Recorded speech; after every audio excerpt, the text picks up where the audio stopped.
Hi, welcome to the Random Hour. I'm Kyle, as always. And as usual, I'm joined with the host of More Sports, Devin Moore. And today we have a special guest, Rick Gualtieri. Please tell me I said that right. Close enough. Okay. He's a well-established author of horror, comedy, um, many cryptids and different stuff as we'll get into, and also on a D&D podcast. What is the Authors and Dragons podcast? All right. So the Authors and Dragons podcast, it's been going on for 8, maybe 9 years. Hard to remember after that long. But it is essentially a group of fantasy authors. So there's myself, Drew Hayes, John Hartness, Robert Bevan, Steve Wetherill, and more. And we pretty much play D&D. We have guests on, but the emphasis is on comedy. We're there to have fun. We're not one of those games where everybody's there trying to be heroic. We're one of those games where it's a bunch of morons put together trying to survive. And if we are given a quest to save the world, usually we're screwing it up. Yep. Oh man, dude, Kyle, that sounds like one of our adventures. I know.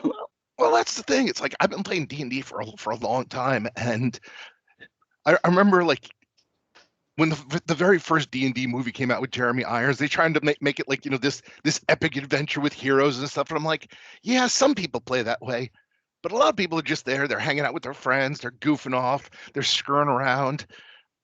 And that's pretty much what Authors and Dragons is about. We're not we're not there trying to put some heroic spin on stuff. We're trying to play like real people play, and real people, I think a lot of them just have fun with it. Although not all. I remember my real life game one time. We invited somebody over. He played for one night, and then he sent us all an email saying, "I can't play with you guys. You're all sewer scum." And we were okay. At least you're honest. Sewer scum. What is sewer scum?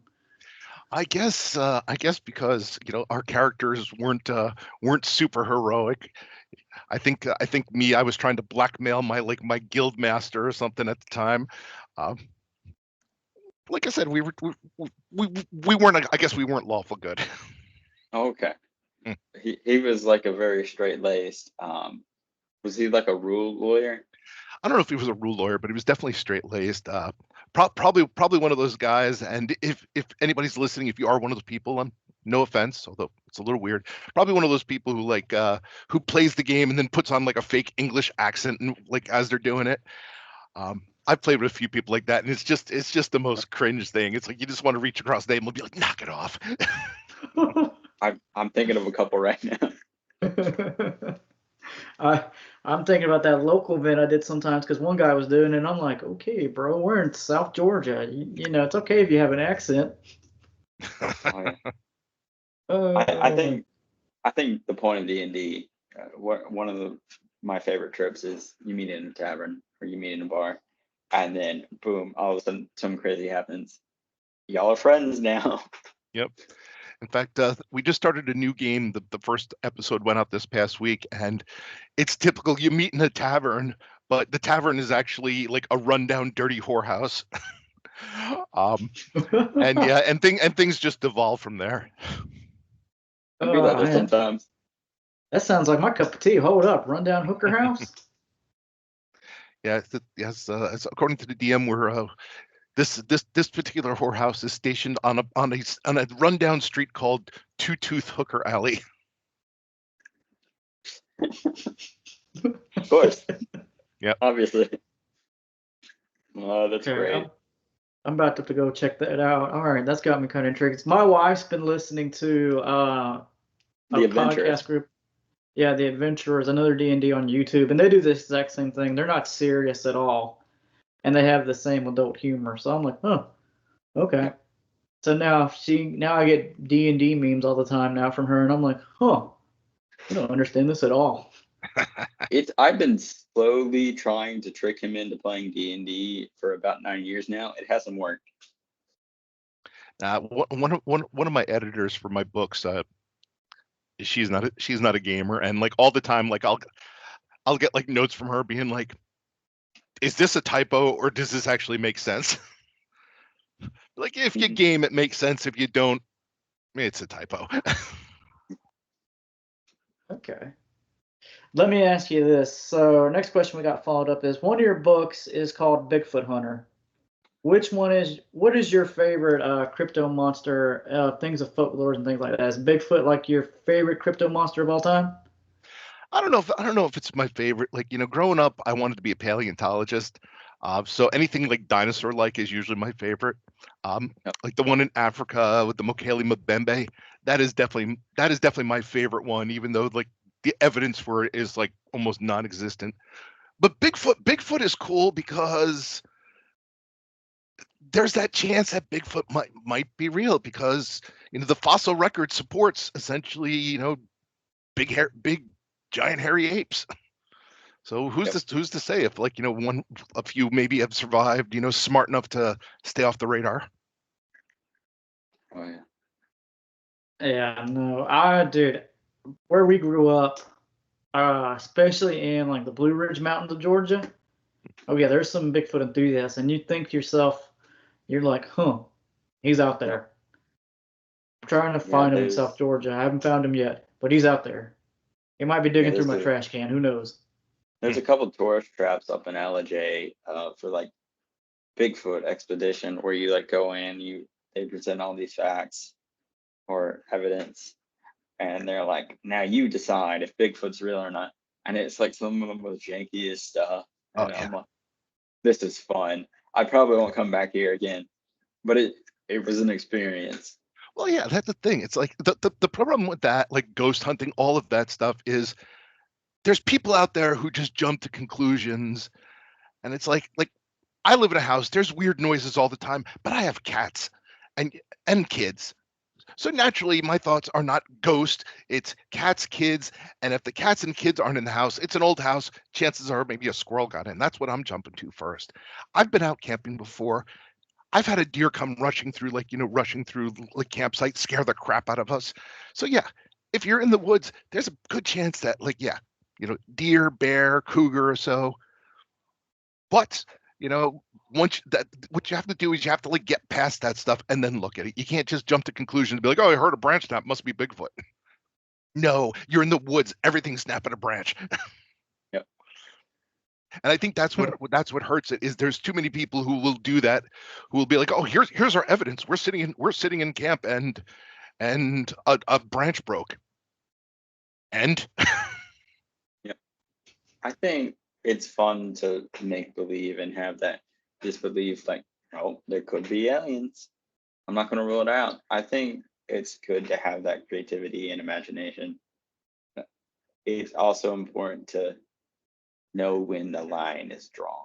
yeah, like approach everything with a healthy degree of skepticism. I find that's like, that's useful. Oh yeah. Like downstairs in my basement, sometimes it gets pretty creepy feeling down there. But I'm also aware the wiring isn't that good, so chances are it's just high EMF and not like ancient demons haunting my washing machine. Oh God, you haven't been in a college football facility late at night. You want to talk about some creepy stuff? Your mind will play tricks on you going down hallways left and right. You know it's true, Kyle. Yeah, but here's the thing. I had a lot of weird experiences in that locker room because we had a keypad on the door, and I would hear buttons being pushed and it would make like beeping noises, and then it would slowly start with one, work his way up to four numbers, and then stop at four, which is the amount for the combination. And then at one point it unlocked itself, and I'm like, that's weird. I'm gonna wait for it to do it again, and it does it again, unlocks itself. I swing open the door, nobody's there, and I'm like, I used to work in this old building. It was like a 100-year-old it was a former 100-year-old factory, and there were several times there I knew I was the only person in the building, and I'd be sitting there typing and stuff, and suddenly you hear like doors slamming, like opening and closing stuff, and with my brain, like I wouldn't register it until a few minutes later. Be like, yeah, okay, people move. Wait, there's nobody else here. Yep. Okay, that's a little weird. Yeah. Oh no, there's a few times where I'm currently coaching at. We have a big locker, a big facility, and on game nights, we would, as a coaching staff, we take turns who does like the laundry, the game day laundry, Mhm. and there'd be times when it was my turn, I know I'm by myself because that parking lot's deserted, and there's a locked gate. You gotta have a key card to get into the locked gate, and there'd be times where I hear, poof, poof, our footsteps. I'm like, bro, I know I'm by myself. My best weird sighting was actually at a fantasy and sci-fi convention down in Whiteville, Virginia. The first night I'm there, I'm staying late. We're doing game night in some like the town's firehouse, and I'm driving back to my hotel. And the town is rural, but it's pretty well lit. So I'm seeing dogs and cats running in front of my truck. They're all easy to identify. There's no traffic. There's just like lots of animals. I stop at a red light, and basically, as best I can identify, a pair of legs that ended at the knee walk past my truck in the headlights, and I'm just watching them like, this is really weird. They reach the side of the road, they disappear into the bushes, and I turn my head to follow, and I say to myself, I'm like, it'd be hilarious if I was parked right next to a cemetery right now. And I turn my head, and sure enough, I'm right next to a friggin' cemetery. I work at the college we went to, and I do security. But before I did security, I would hang out in MFA, which is the music building, which is a really old building. It's one of the first ones. This campus has been around for over 100 years, so there's some spooky stuff. And I'm walking through. I'm working for basketball at the time, so I'm walking through this kind of like a ballroom. I'm walking through it because I'm going to the gym. I finish up laundry, and I walk through, and I get about halfway through, and I just stop. I'm like, turn around, and there's like this wispy figure, like this big, and I'm like in a corner, and it's just chilling out, and I'm like, have a good night, and I just kept on walking, and every once in a while, I'll still see like a white figure thing pop around the corner every once in a while. Apparently, I wasn't the only one that saw that though, because there was a maintenance guy that was like 6'10" at the time, big heavy guy, and he called campus safety. It was like, I need you to escort me out of this building. And I'm like, okay, why? And I was like, I just need you to. And once we got outside, he's like, there was a woman in there. I don't know what that is. And then a couple weeks go by, and then all the cleaning staff goes on strike because they refuse to work in the building until they get rid of the ghost.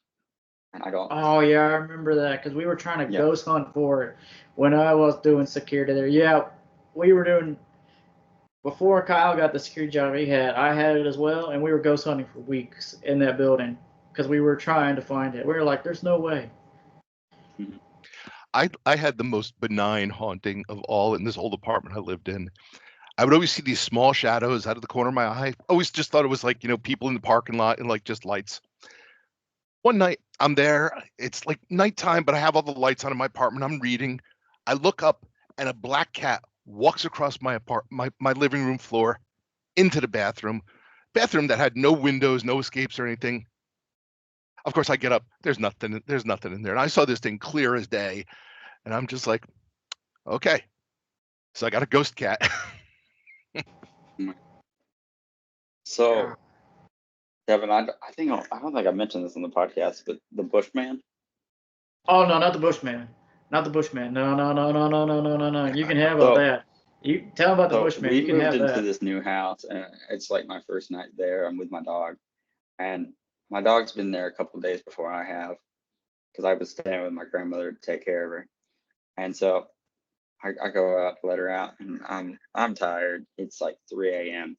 and there's like this bush, and I'm like, that's a weird place for a bush. It's like in the middle of the driveway. So I go back inside. My dog's on the lead, and she's like really happy and excited. Like she sees somebody she knows.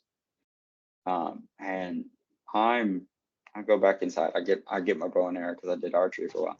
Lined up a shot, shoot right in front of the bush, and then next thing I know, the bush stands up, and it's like well over six something. It's a good height, and it just sprints into the woods. And I'm like, I don't know what that was, but I'm not staying here tonight.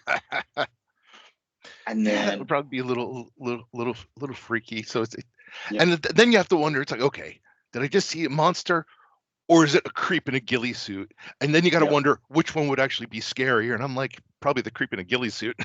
Yeah, that's what I was thinking. I was like, it could be Bigfoot, but worse, it could be a guy just chilling out. And every once in a while, I haven't seen it in a while, but for several months after that, I kept seeing it, and it would see me, and I'd go back in to get my bow and arrow, and it would take off before I could. But something that still happens though, my room, the window for my room is about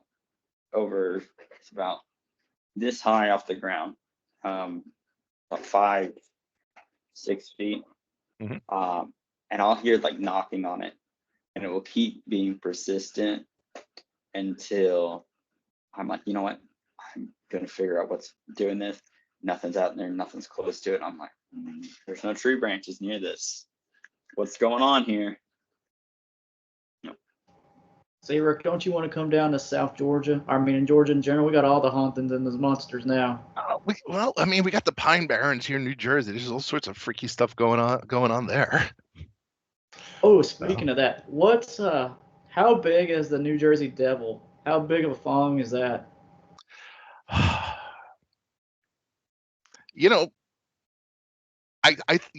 It's our local cryptid, but the truth of the matter is, I don't really think anybody really believes in it because it's just kind of out there. The thing with Bigfoot that makes it potentially believable is Bigfoot is pretty much the same, no matter where in the world he's seen. Whereas, if you look at the legends of the Jersey Devil, it's like every time somebody sees it, it looks completely different, and that doesn't really lend an air of credibility to it. that more says, okay, we're maybe dealing with people who got up in the morning, had a little too much grain alcohol, and so I don't think. I mean, the Jersey Devil, it's a fun thing. It's definitely like a tourist stop down at like Leeds Point and stuff, but I don't think too many people in New Jersey really take it too seriously. At least not that I've noticed. Mm-hmm. It's more just a fun legend, I think, than anything. See, I feel like down here in Georgia, Kyle, would you say Bigfoot, where we're from, plays a big culture impact? I'm actually about to find out. Oh, are you? I know Savannah is really big for ghosts, though. Yeah, Savannah, Georgia. Have you ever been to Savannah, Georgia? Just through it. I've been down there. I've been down there a couple times for conventions and such. But I think I really just drove through Savannah. Yeah, stay for a day or two and go. They are big on the paranormal stuff's big there, and go enjoy some of the old 1800 graveyards and things like that. It's pretty neat little walking tour. Okay. It says in Georgia folklore, the Altamaha or Alti is a legendary creature alleged to inhabit myriad small streams and abandoned rice fields near the mouth of Altima River. I don't think this is the U.S. So that sounds like the country. Brunswick News, a legend of roots in Muskegee. Oh, the Lake Lanier, the story of Lake Lanier. That's another one. I do know about Green Eyes though, which is up towards where I'm at, which is Chickamauga and Chattanooga battlefield, the glowing green eyes on the Civil War battlefield. A Bigfoot and LJ and Blue Ridge. Ghost in Savannah. I feel like we got more, but I'm drawing a blank. Lake Lanier, the Ghost, the Death Lake. which has a lot of reported deaths, that it's cursed because underneath the lake, there's actually a city underneath that lake. Yep, The perfect. Georgia Guidestones is one, or Didn't know was. about that.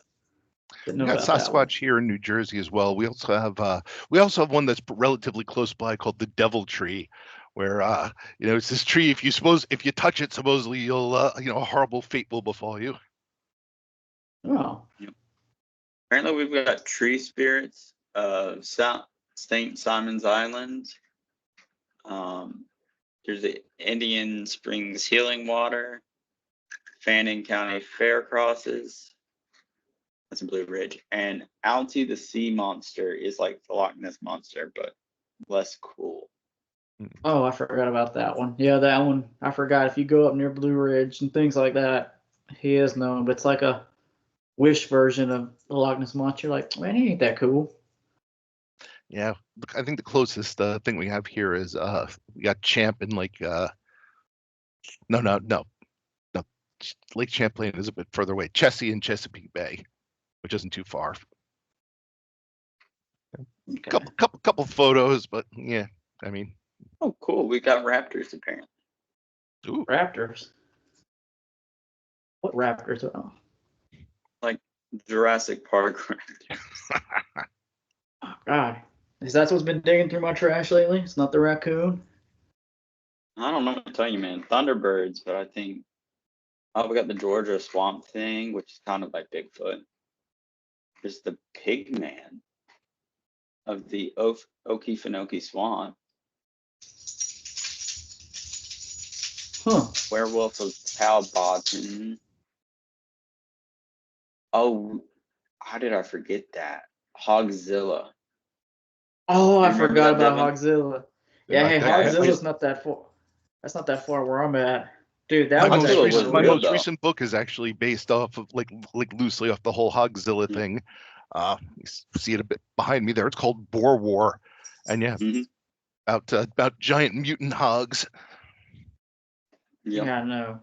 Now we're not far from where I'm at in South Georgia. The hog population is huge. I forgot all about that. Yeah, my first year down here, they took me hog hunting, and I went and checked it out. And God, hogs are huge down here. I'm like, I'm good, man. I'm good. A hog plus me and a rifle, that won't end good for my book.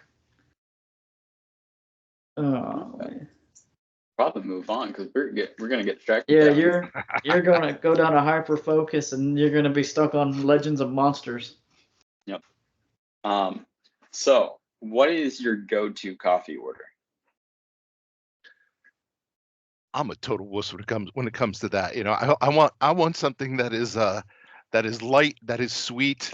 I'm not a big coffee drinker, so yeah, like I think my biggest regret is like I missed that whole unicorn frappuccino when Starbucks had it. So yeah, I am totally getting something that's probably more milkshake than coffee. It's okay. But I'm I'm also one of those annoying morning people who doesn't need it to get going. So it's okay. I'm the same way. We got a local coffee chain down here where I'm at. It's called the Red Owl, and I get what's called the Double Agent, and it's like you said, it's like a mocha frap mixed with a caramel frap down the middle, 50-50. I'm like, I want something sweet. I don't want no real coffee. yeah, it's like I've reached that age where I'm like, I don't care what other people think. I just want to drink something that I enjoy. My go-to is an Americano black over ice. That's my go-to, and every time my girlfriend's like, I'm like, do you want to sip? And she'll be like, yeah, sure. And she'll be like, why did I do that? I was like, I don't know. I just thought maybe this time you would like it. And you let me do that. I was like, I don't know. Yeah, Well, the other weird thing is I don't like hot coffee. So like whatever I get it, like even in the middle of winter, it's usually iced. Oh yeah, I prefer it iced. Yeah, lately I've been getting fraps. I used to be the same way too. I used to get just ice, but now lately I'm getting a frap every time I go up there. In fact, it's sad. I'm a big Dunkin' Donut fan, and we don't have one near me where I'm at currently, and I'm a little sad because I like Dunkin's coffee. I've got a follow-up. Do you have Dunkin' Donuts where you're at? Because I know I was talking to a lot of people more out west, and they don't have Dunkin's, like in Kentucky and that way. We keep ending up talking about food and restaurants on this podcast, and I don't. Nah, I'm in New Jersey, and you can't throw a rock without hitting a Dunkin' Donuts. Okay. Oh, I got 4 within 2 miles of me. Okay, we could survive in New Jersey then. Okay, good. All right, if we ever go to New Jersey, I'm going to survive. It's all right. Down here in Georgia, we've got McDonald's everywhere. It's McDonald's and Wendy's. After machines never work though. They never do at every location. None of them work. Mm-hmm. Yeah, the thing is, we don't have Sheets here, but we have Wawa, so that's our version of that. But yeah, pretty much all of the major fast food chains. Like I said, I could open up my front door, throw a rock, and hit one of them. Okay. All right, time to ask the serious question that Kyle wrote for me. And this is a serious question, okay? Sure. This is just for you, Rick. What is your best vampire dick joke? All right. So, book 3 of the Tome of Bill series, The Morning Woods. I think my favorite one is somebody's talking about this other vampire. His name is Francois, and it's this other vamp who's like 600 years old, and he's like, he says, he's like, I have known Francois for a very long time, and he's always been, as you so eloquently put it, a dick. So I think that's my favorite one. Other than that, geez, I'm not sure. You know, the problem is, once you have so many books, you start to forget the individual lines in them. They kind of blur together. Oh no, I feel that way with podcast episodes. Well, Devin is, because he'll be like, man, we did this episode? I'll be like, yes, we did it on this day and this time. And he's like, wait, okay, I believe you.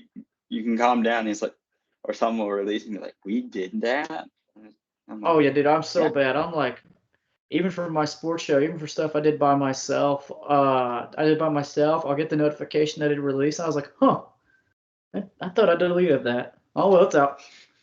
I've had readers like send me lines and be like, oh, this is a really great line. And I'll be like, oh, that's cool. Where's it from? Your book, stupid.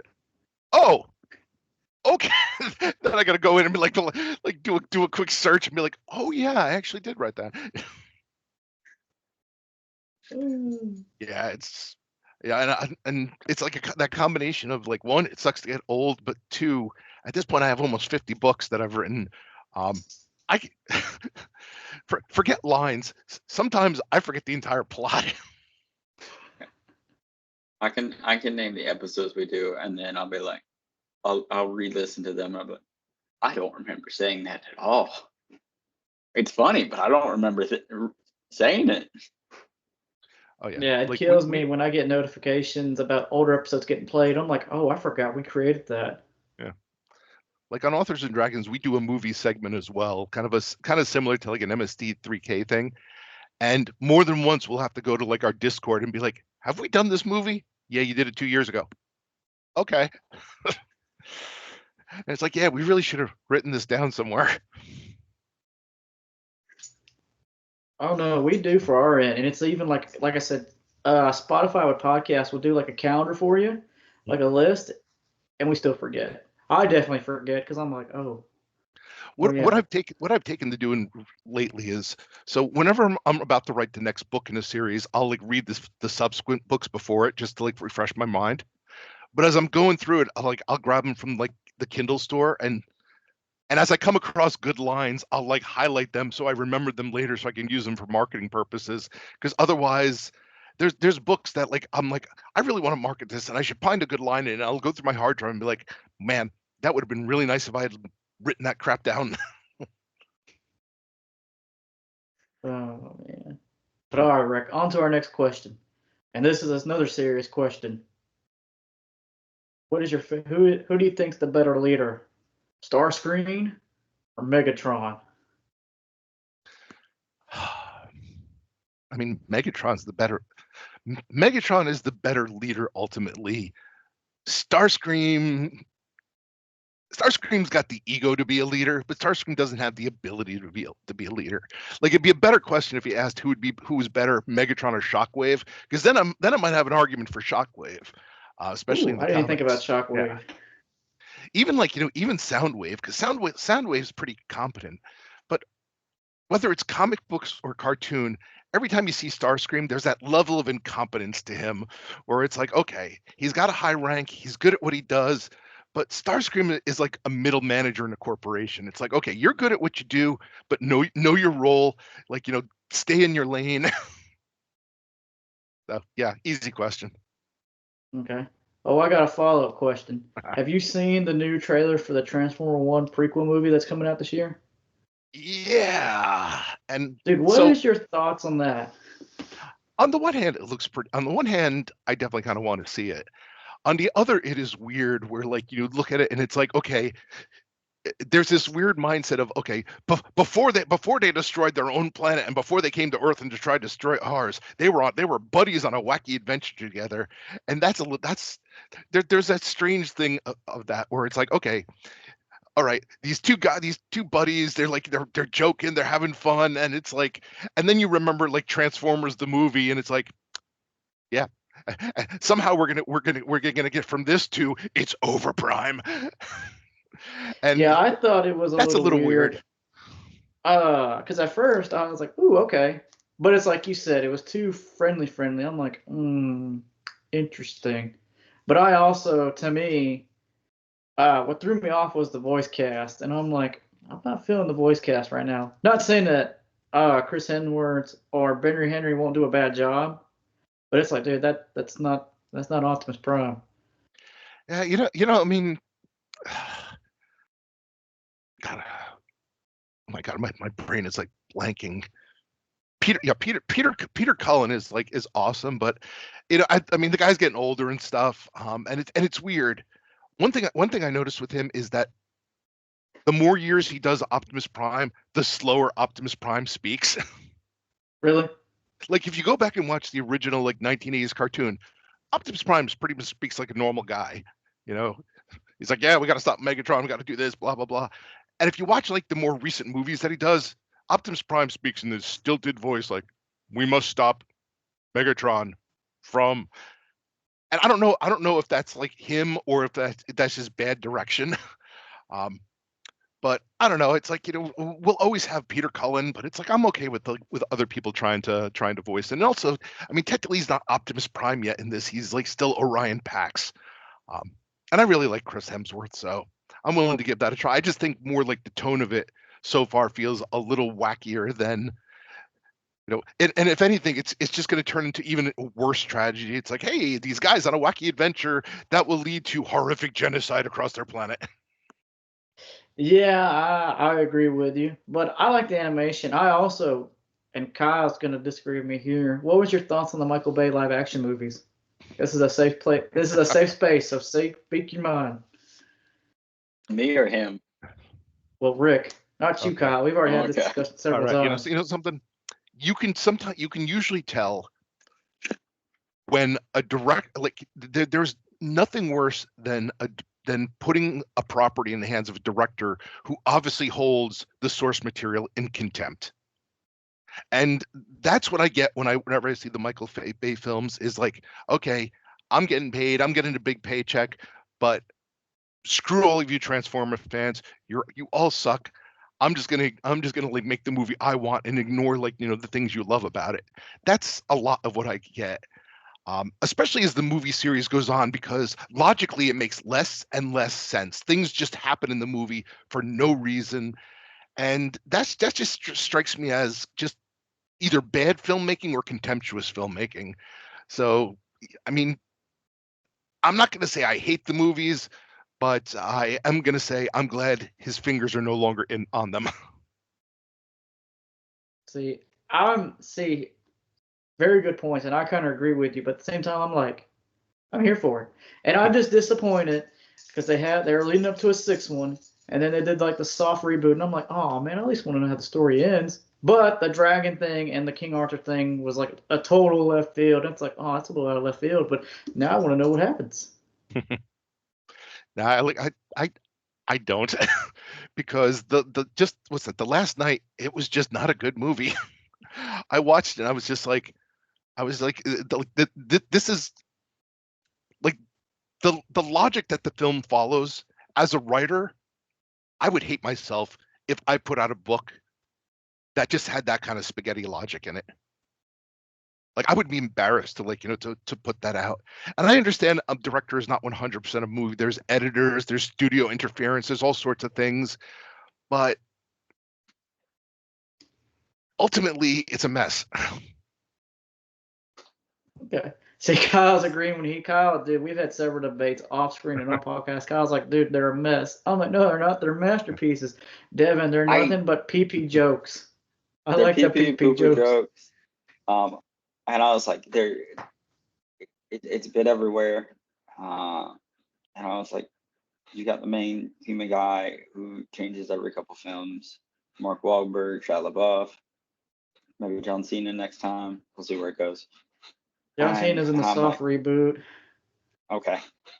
And for some reason they felt the need in Age of Extinction to put in that whole thing. It's like, it's like technically I'm not a pedophile. I'm like, I'm grandfathered in. Yes. Why does that scene exist? That was so weird. That was so weird. Okay. I'm like, yeah. That's not an okay thing. Yeah. That's one of those ones where it's like, you almost want to be like, why did you feel the need to waste 5 minutes of screen time on that in a Transformers movie? I mean, in my opinion, I don't know. I'm a Mark Wahlberg fan, so like I thought he did fine for that movie. But it's like you said, it kind of takes a zero to turn, and he did the best he could. But in my opinion, you hate John Cena, but you like Mark Wahlberg. Listen, I also don't like a lot of other people, but it's okay. I know. That just was really weird for me all of a sudden. I don't know why.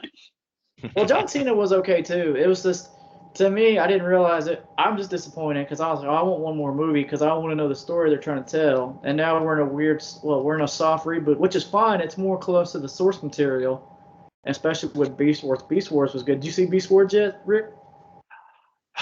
I thought Beast Wars was a step back. Like I hate to say that like I liked Bumblebee because Bumblebee is like my least favorite Transformers character, but it appealed to the kid in me, like, as far as like, being kind of like, relatively, I guess, faithful to that. And then Beast Wars, it felt like almost like, okay, well, or Rise of the Beast, sorry.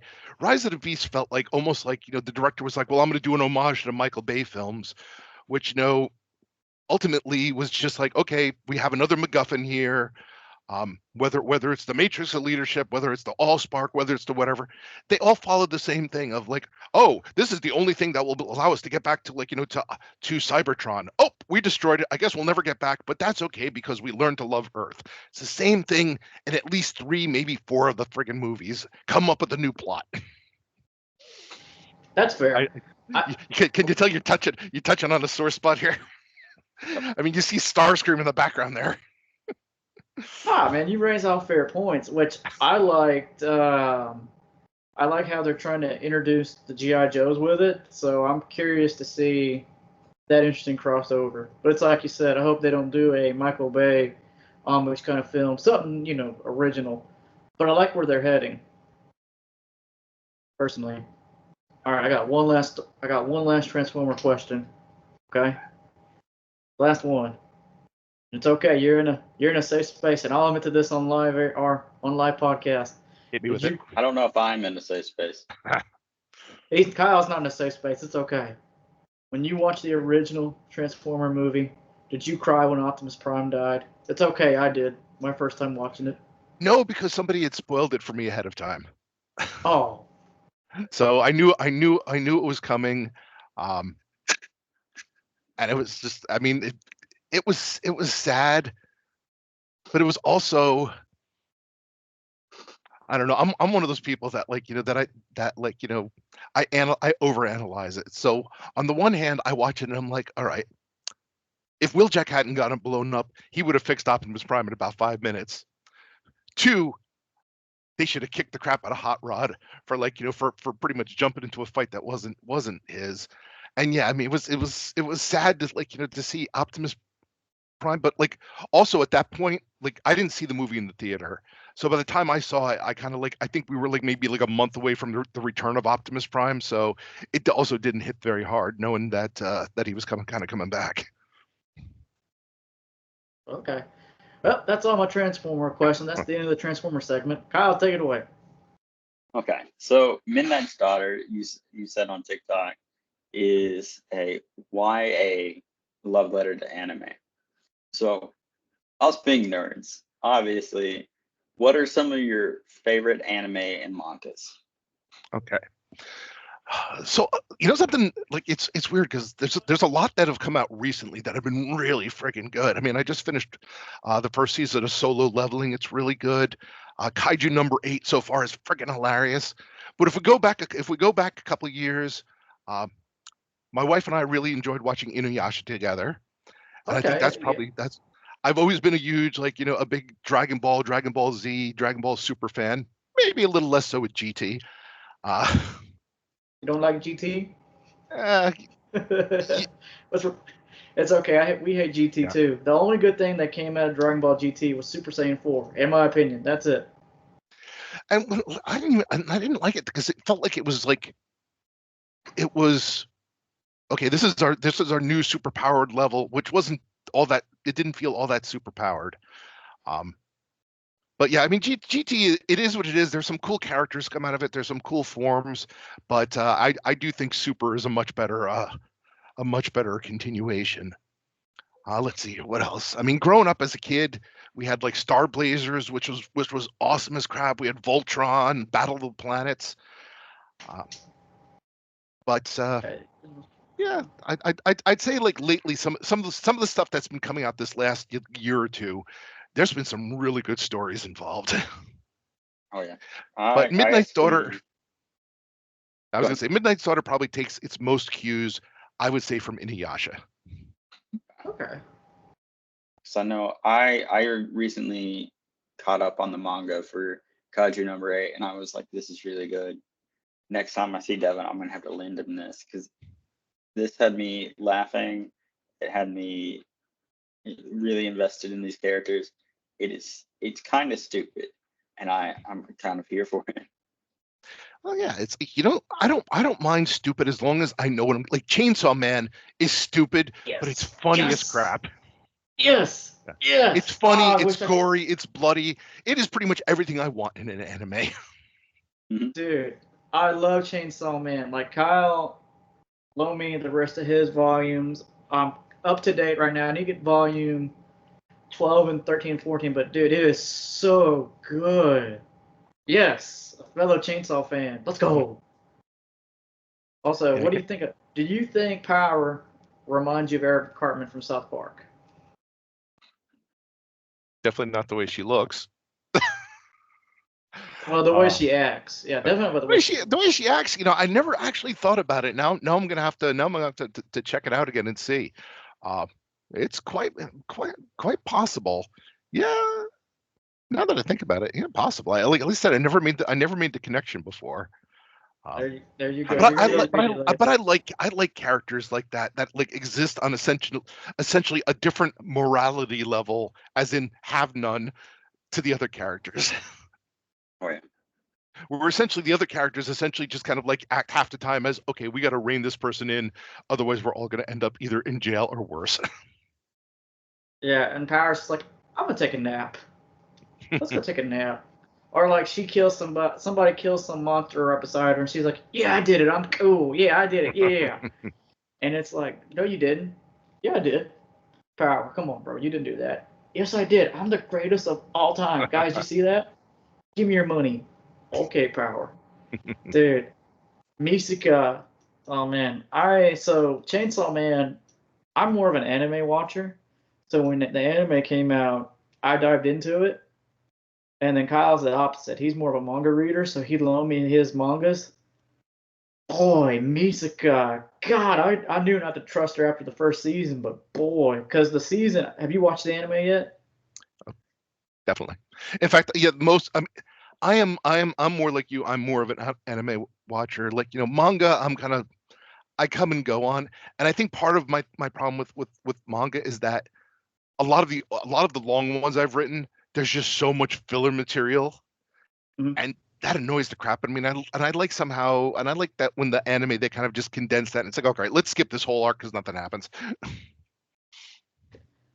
Yeah, no, I Chainsaw know. Man was one of those ones where I watched the anime and I'm like, I can't wait a year or two.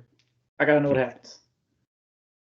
Yeah, And Demon Slayer and Chainsaw Man, and there was a couple others. I was like, I really don't have any streaming service, so I was just gonna like read them, and I read them, and Devin's like, you gotta tell me what happened. I was like, you gotta tell me what happened. I'm like, buddy, it's gonna ruin the story for you. I can't tell you what happens.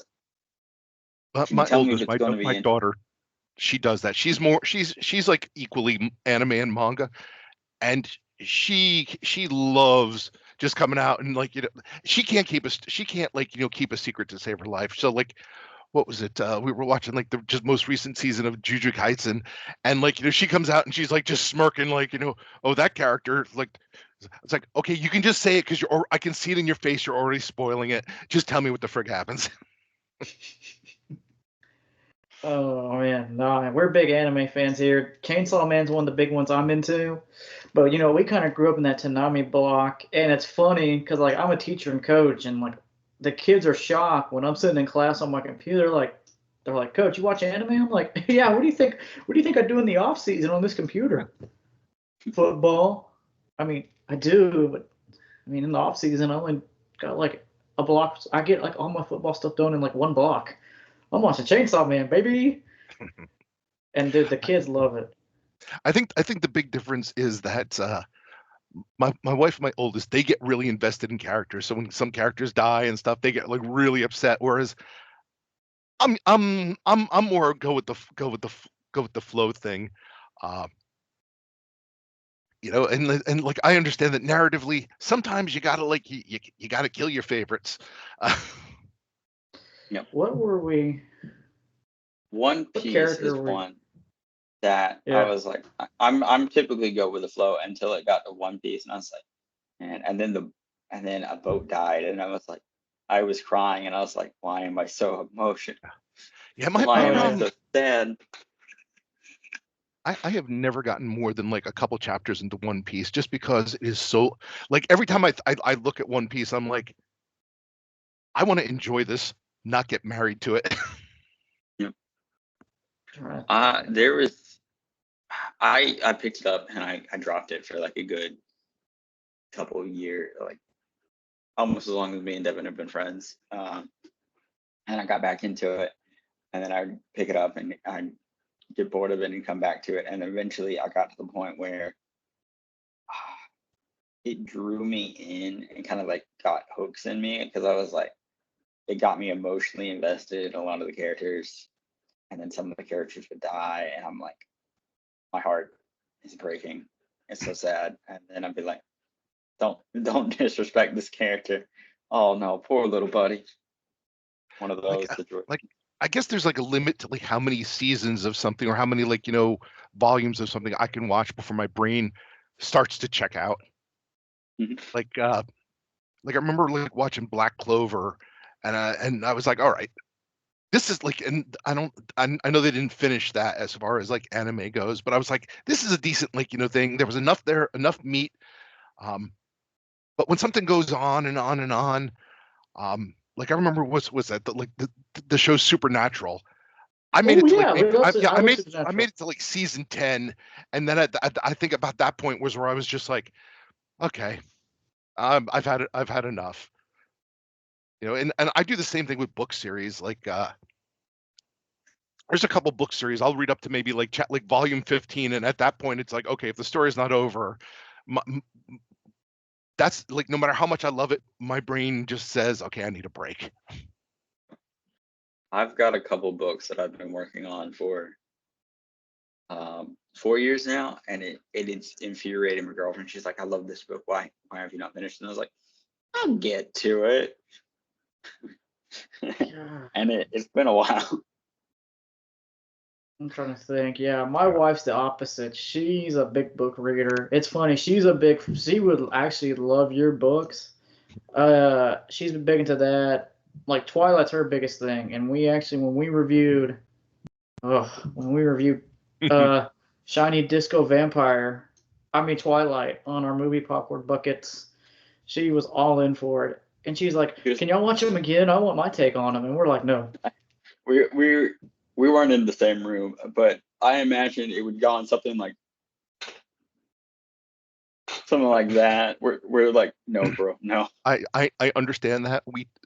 So Authors and Dragons at the movies, we decided to do Polar Express, which was one of my wife's favorite movies, and she was like, "If you need a guest, I'll sit in with you," and she did, and I think she was horrified that like we pretty much turned the entire thing into like pretty much 2 hours of pedo jokes. No. Yeah. Oh, no. And she was just like, "Yeah, I don't think I'm sitting in on your podcast again." Oh my goodness. Oh, that's another good one. I'm trying to think. Yeah, it's just funny how mainstream anime and manga's gotten. Because like I'll see kids, they'll be sitting in class when they get done work for the day, they'll be watching it and they'll come up to me, they'll be like, "Hey, Coach Dad, have you watched it? Jujutsu Kaisen #8 this week?" No, not yet. I have one kid. He looked at me, because he knows I started Dragon Ball the anime near the end of last school year. And he thinks I'm a binge watcher. And he asked me at the beginning of this school year, he's like, "Coach Deb, did you finish Dragon Ball?" No. "What episode are you on?" 50. "You were on 50 last time." "I know, I got bored with it. Because I kind of already know what happens." I don't know how he can't binge. It's weird to me. Oh, yeah. Well, at a certain point, once again, if you're like super deep into something, like I find maybe 3 so-so episodes in a row are enough for me to just be like, okay, I'm not coming back to this. And I mean, we have a Crunchyroll account here, and they're like, I just go into my oh, do you want to keep watching list, and there's so many that like I've started the first episode and I'm like, okay, 10 minutes into it, I'm like, all right, you're losing me here, click. Oh, yeah. My Hulu account's like that, too. It's like if I start a new anime, if you don't pull me in within like the first 2 episodes, I'm not watching you. Yeah. Which is funny you mentioned Inuyasha. I'm trying to finish that one all the way through. I'm on episode 103, I want to say. Maybe a little bit less. But yeah, I'm trying to finish through that one because that's one of my wife's favorite, or one of her top favorites besides Death Note. I watched Death Note because of her for the first time, and Death Note's a classic. But that live action movie, sheesh. You know something? I didn't hate it. I like. Is it good? No. Is there a campy, like, almost like, okay, this almost feels like a fan, like a bad 3 movie fan, like fan version of it, and I kind of like enjoy it from that perspective. I could agree with you on that. Yeah, it felt like a fan film. Even the Cowboy Bebop series, even though it got canceled, which Cowboy Bebop only had like 24 episodes, but it felt like a fan film. So I agree with you. I'm trying to think, what other live actions have they done? Netflix is like buying them up. I actually did like their live action One Piece. That's it. I was trying to think. There was some that was done pretty good. Bleach, Full Metal Alchemist.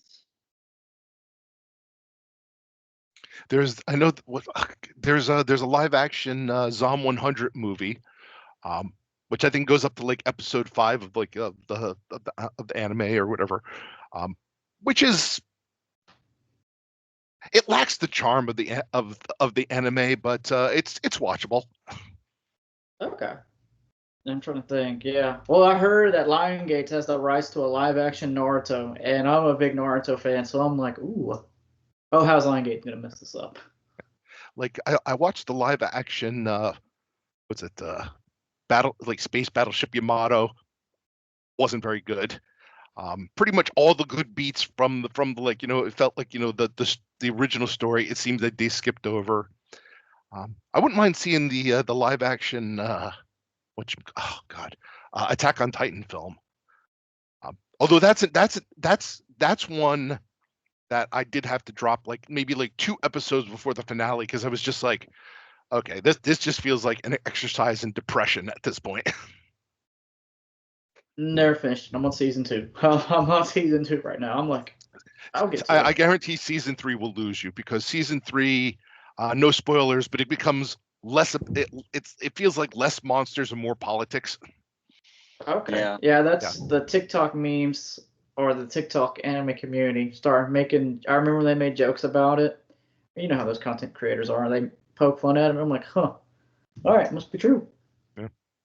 Yeah, I'd say it is. All right. Enough on the manga question, Devin's focus. Okay, so out of all your book covers for all your books so far that you've created, what has been your favorite book cover so far? Favorite book cover so far? Here, I'll just grab it. I think it's a tie. Okay. Okay. It's a tie between this one, Deviant Dark Dryads, because even ignoring the, you know why? Because there's a there's a Godzilla versus Kong vibe to it, in like, okay, one side fire, one side ice. I wasn't gonna say, because it's like it's hot babes on it. No, it's like I just like the way that works. And this one, Everyday Horrors, and you probably can't see it too well on there, but what I really like about it is the effed up dog on it,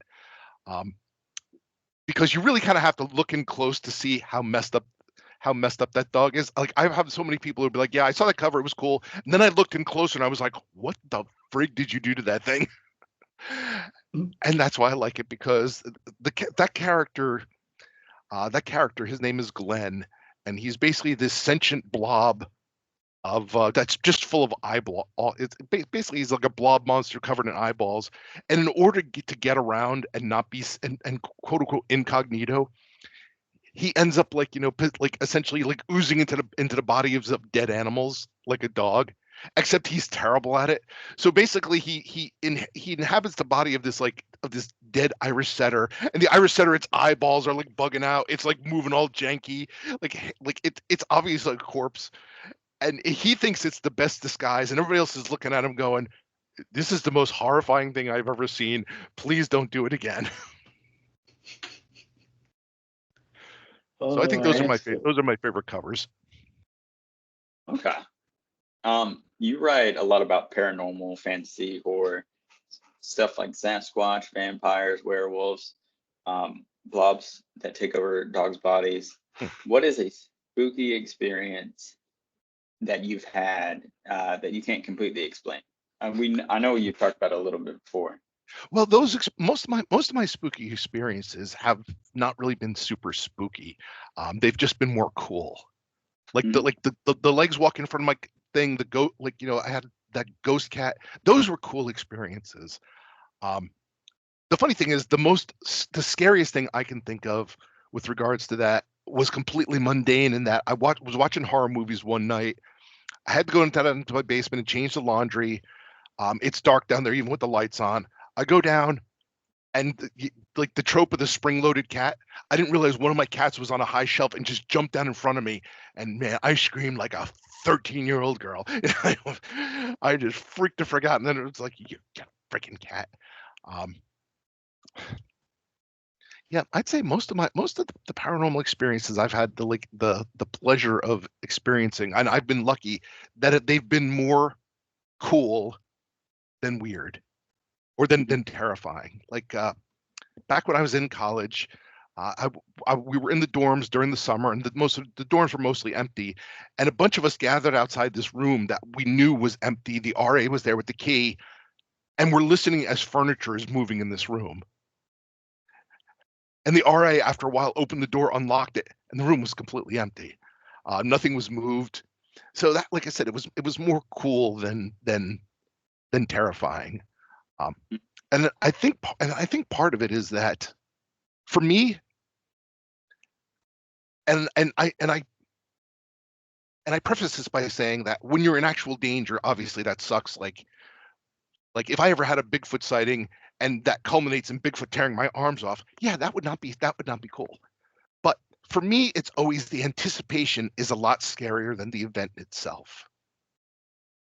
Mm-hmm. So it's like walking into a haunted house or purported haunted house, I think is, and like waiting to see if something happens, I think is a lot more terrifying than when something does happen, assuming that something doesn't put you in danger. Like, obviously if if a knife comes flying at me from nowhere, that's going to be terrifying because, well, I don't want to be stabbed in the face by a knife.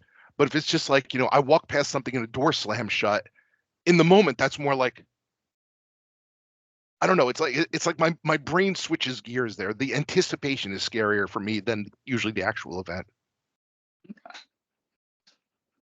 Okay. Let me ask you this. So, is there any fantasy creatures that you haven't written in your book series yet that you want to? Or, be more specific, is there any creatures in D&D that you want to bring into a book series or anything like that? So I have a book that I've started and I need to really finish it, but kaiju. So I'm a huge Godzilla fan. Love Pacific Rim. Like, been watching monster movies since I was a little kid. This one book, Kraken Hunters, is probably the closest I have to a kaiju story. But I actually do want to do like, kind of like a giant monster, giant like, dinosaur type story. That's next on my plate. Okay. Obviously not Godzilla because I don't want to be sued into oblivion, but hey, it's listen, not here's Godzilla. what you do. Here's what you do.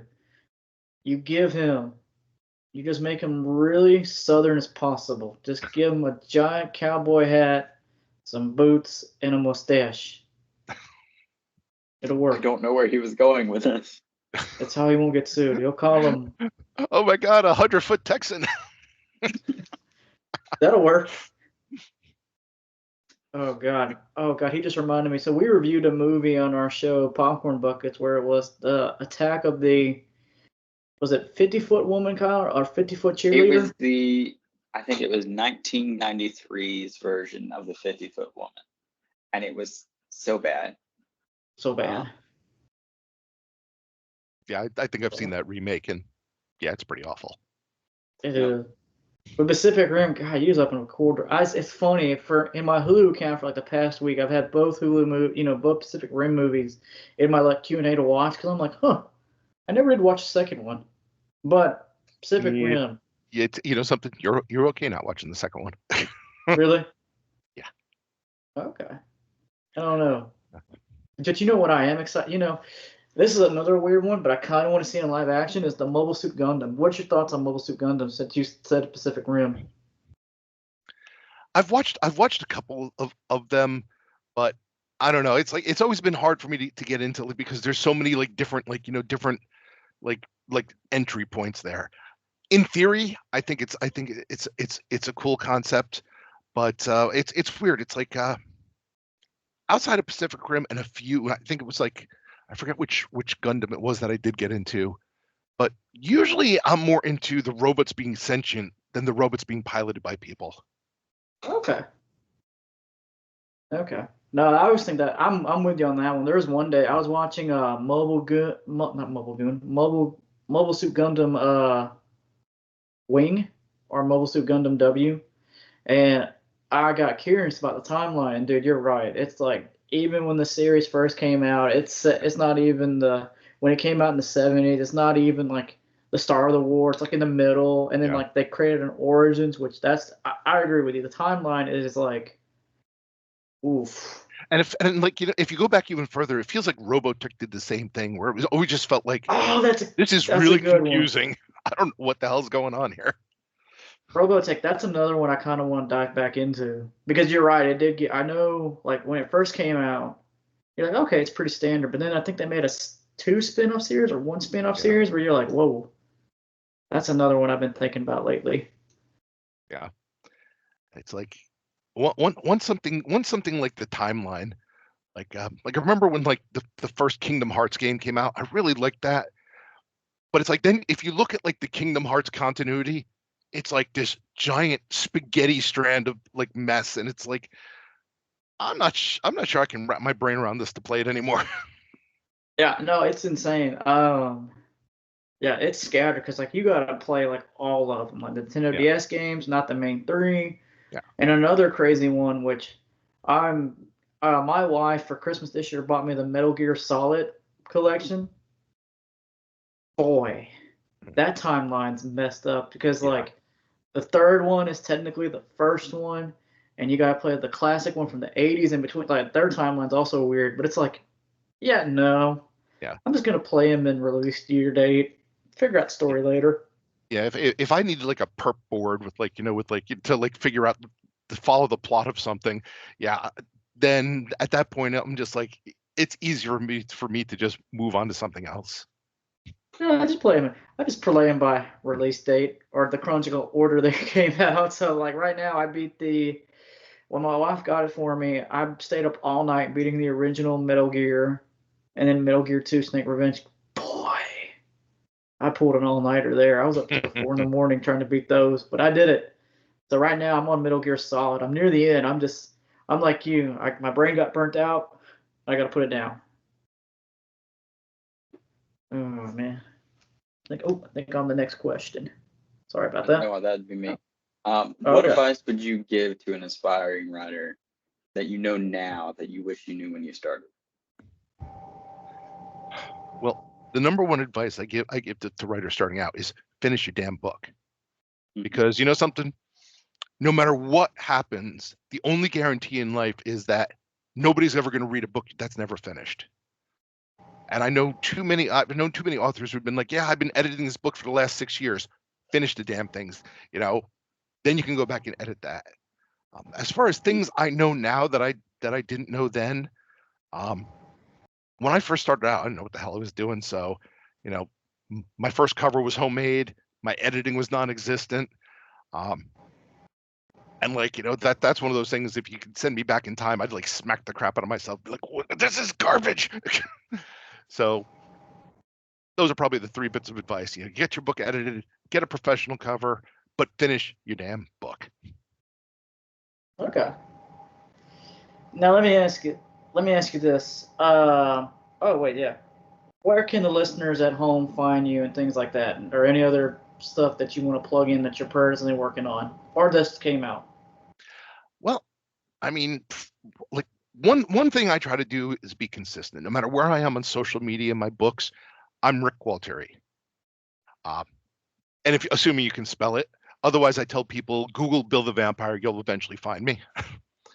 But I mean, I'm on Amazon, I'm on Audible. My paperbacks are out there. I'm on. If you're looking for a podcast, Authors and Dragons is on pretty much Spotify, iHeart, anywhere you're going to look for it. We're on YouTube.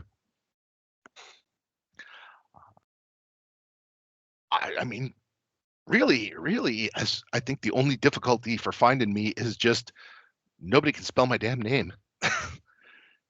If I had to do it all again, I wouldn't do it under my own name, and it would have nothing to do with privacy. It was just I would pick an easy to spell pen name. No, it's funny. We had a local artist down here, which we did an episode with a local artist who has a pen name. He's like, "Aren't y'all worried?" And we're both like, "Nah, we've done this long enough." I joke with my wife. I was like, if I had to do it over again, I would, I would be Rick Fury. And usually that gets her like rolling her eyes, like, yeah, that's a good thing. You don't have a chance to do it over again. Nobody appreciates a pun. We do here. We do. That was great. Rick Fury. Oh man, yeah. He asked us, and we were like, "No, we've done this long enough," and things of that nature. So it's all good. But yeah, so that pretty much wraps it up. You guys can again, if you guys like what you heard today, always check out the Random Hour. You can check me out on my podcast, the More Sports Podcast, where it's not your normal sports podcast. We have fun with it and things like that. And of course, like we mentioned several times on this episode, ironically, was our movie review podcast, Popcorn Buckets, where we've actually reviewed kaiju movies. A lot of kaiju movies. A lot. Thanks, Kyle. But we're slowly still going down the count. Yep. Yeah, give them. Oh, I didn't do the thumbs up thingy. Oh, let's see if it'll do it real fast. Oh, firework. All right, there you go. Yep, boom. And so, again, you can follow us on our YouTube channel, which is where this video version of this interview will be on, is Random Incorporated. And you can follow us on social media, on Instagram at Rando Boys, on Instagram at Rando Incorporated 1, And on you got my personal TikTok, where I'll post clips of this episode and things like that at DEVIOM25. And I'm now streaming on Twitch because why not? Everybody's got a Twitch channel at DEVIOM25. Rick, you got any last things you'd like to say? Thank you guys for having me on. You know, those of you listening at home, you probably won't realize it, but I screwed up the time and I was an hour late. So I apologize, for that. That was completely on me. But yeah, I had a great time. I like the fact that, like, I'm gonna be perfectly honest. As much as I enjoy talking about my books, it gets boring. So I appreciate talking about other subjects, anime, the cryptids, all of that stuff, because Transformers. That's the sort of thing. If you run into me at a party, that's the stuff I'm gonna corner you with and talk your ear off about. That's okay. I got you, dude. I'm a little out of the loop my Transformer lore, but I know enough. Because I'll do Kids WB, the Transformer blocks with all the weird Cybertron, Transformers, things they were doing in the early 2000s. Dude, that's like our generation. But I do respect the classics, and it's always fun to watch the older cartoon. And I was like you. I saw you posted it on TikTok, the new Megatron action figure, and I was like, I don't have a couple $100. Yeah, that's one of those ones where it's like once I finally have more money than sense, then it's like, yeah, I'm just gonna get all of those. But sadly, I'm not there yet. Oh man, Being a nerd man, is we're glad expensive. It is, dude. Our comic book and manga collection for both of us. We don't talk about that on the off chance Hannah listens to these. My wife where I'm at right now is my office where all my comic books are. So my wife just embraces it because we literally in our house have like 6 bookshelves of her books of normal books, mangas, and I have my comic books in this room and more are coming. Don't even get me started on comic books because was it two maybe 3 years ago with Hurricane Ida? I had everything stored in my basement, the entire basement filled with sewage. Oh. I can't even tell you the worth of the stuff that I had to throw out because, well, at that point, I don't care if it's covered in plastic or not. Once it's covered in sewage, there's really no coming back from it. Mm-hmm. Yeah, bit of a heartbreaker. I've got some Godzilla's 1973. I got them recently. I'm like, they're my babies. I can't let anything touch them. Yeah, I've got some old Spider-Mans from the early 2000s from our childhood, and I got like a Superman from '86. Even though it's nothing too crazy, I'm like, this is worth something, so I'm gonna put it up way up here. See, yeah, I learned that lesson early because I have an innate distrust of kids. So like when I started introducing my kids to comic books, I'll give them ones from my collection that I knew were worthless because 5 minutes later it's like, hey, this is great, rip. Oh yeah, dude. When I was a kid, I learned the hard way too as a kid. Now as an adult that just collects for a hobby, so he doesn't come home angry about football. I'm just like, I should have took care of those when I was a kid. You can't see it in frame, but I have MP1 Optimus Prime up there, and my oldest, I remember when she was a kid, she was like, "Oh, can I play with that?" And I was like, "Sure." And 5 minutes later, I walk in the room, she's using it as a hammer. I'm just like, yeah, and we're done with that. Oh yeah, I have a nephew. I know how that is. Oh gosh, I can't tell you how many. You know what? Hold up. Let me wrap up this episode, guys. Until we'll talk off camera. Until next time, guys. Have a good day.